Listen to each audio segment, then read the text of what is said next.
Eric Backer, thank you for coming back. We're going to talk about my diet, what I personally eat.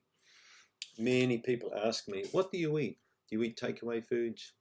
Do you eat fresh foods? Do you eat, what kind of foods? Processed? Or where do you get your foods and where do you source them and things like that? My diet is very simple. I like a simple diet. I like a quite an easy, simple kind of a lifestyle. So I tend to focus really on fresh foods as much as I can. I'm not a raw food person, but I'm not, a full-on, person who eats everything fully cooked. So I definitely really like to eat salads, preferably one per day, and that could be anything could go in that salad. Generally, it will be stuff that comes out of the garden, like radishes, like spring onions. There'll be spinach in there. There'll be mizuna. There'll be purple lettuce. There'll be all kinds of stuff thrown into that salad, and it usually means the juice of a big lemon will go in there, and a generous helping of olive oil, a nice locally grown olive oil will go in there, and pepper and salt, and that's what I'll generally have once a day, and that will often be served up with some brown rice and quinoa. Will go with that. There'll be proteins of different sources. I eat a lot. Will be free-range eggs. Fish I eat at least 2 or 3 times a week. Chicken once a week. Probably lamb once or twice a week. Beef maybe once every 3 or 4 weeks. I eat red meat. But generally lamb and fish. Egg and chicken would be my preferred proteins. Salmon's my preferred fish. White fillets. I also like just big white fillets of fish. And of course I eat all the vegetables, a full range of vegetables. This time of year, winter time, we're eating all the brassicas.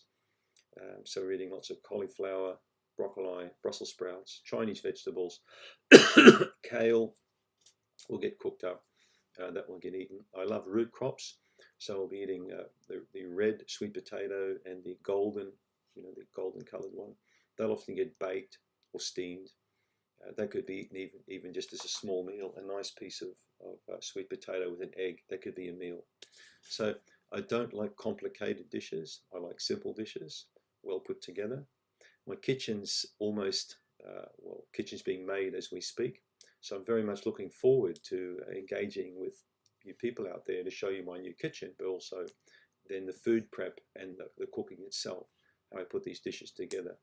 Because I've got a wide range of different dishes I create, meat dishes and fish dishes and chicken dishes. And I like Thai cooking, Italian, Vietnamese, Cambodian, so Asian cooking I very much like. And then try and combine that with some Mexican flavors or some European flavors. So I would use a lot of chili, sorry, not chili, I use a lot of lime in my cooking.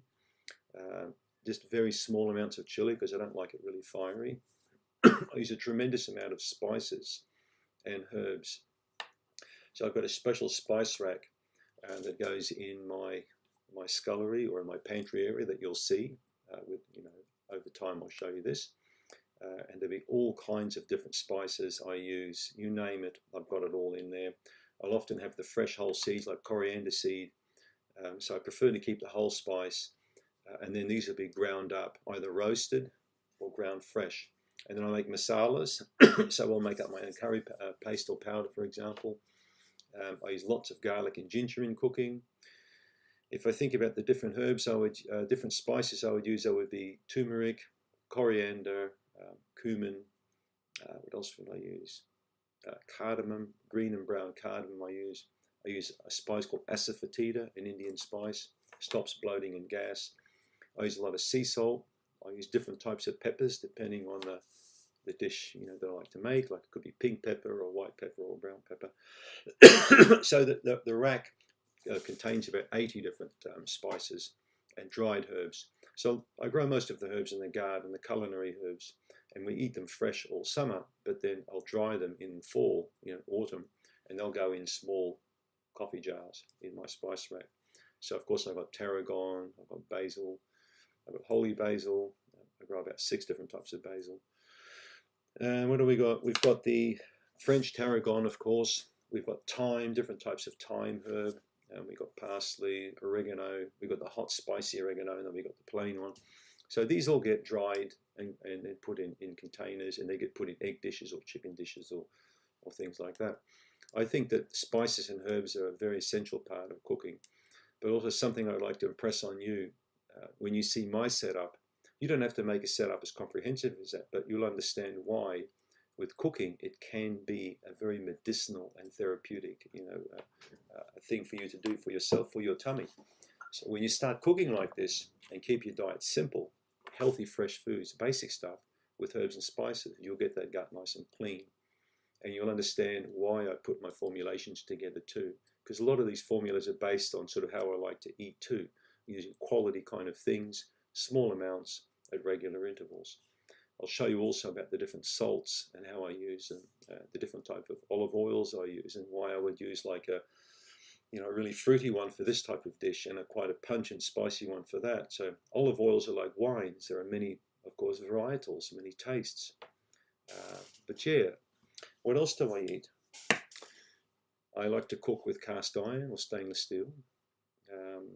I like to use very good kitchenware, particularly good Japanese knives, Damascus steel knives that cut beautifully. So there's a lot to show you to come up with the new kitchen, particularly the food preparation, because I've got specific ways I cut vegetables and fruits up for the pot.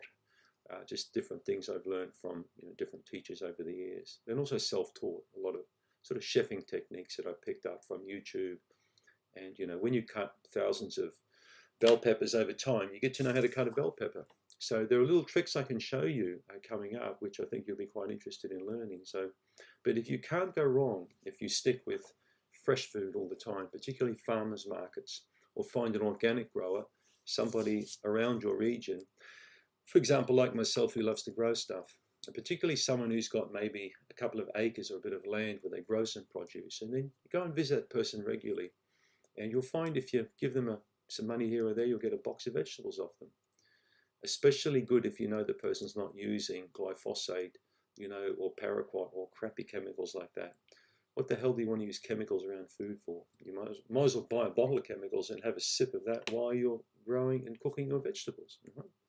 So always try to eat clean. Same with fish, or same with birds or whatever animals you're eating. Try and find sources of clean. And by going to Google or talking at farmers markets or talking to growers, you'll actually get connections. And before you know it, you won't be buying a lot of crappy food in these big places anymore. You'll be buying from specialized people who are passionate to grow niche foods that are going to really improve your health. It can be done, especially if you're interested in optimal health. The best food, best health, especially if you've got a great lifestyle. Yeah, so that's probably it for this video, but I'm certainly going to spend more time with you people coming up regarding specific dishes and cooking. And then I'll talk about the ingredients, what's in them, why I prep them the way I do, and etc. Stay tuned. Thanks for the question.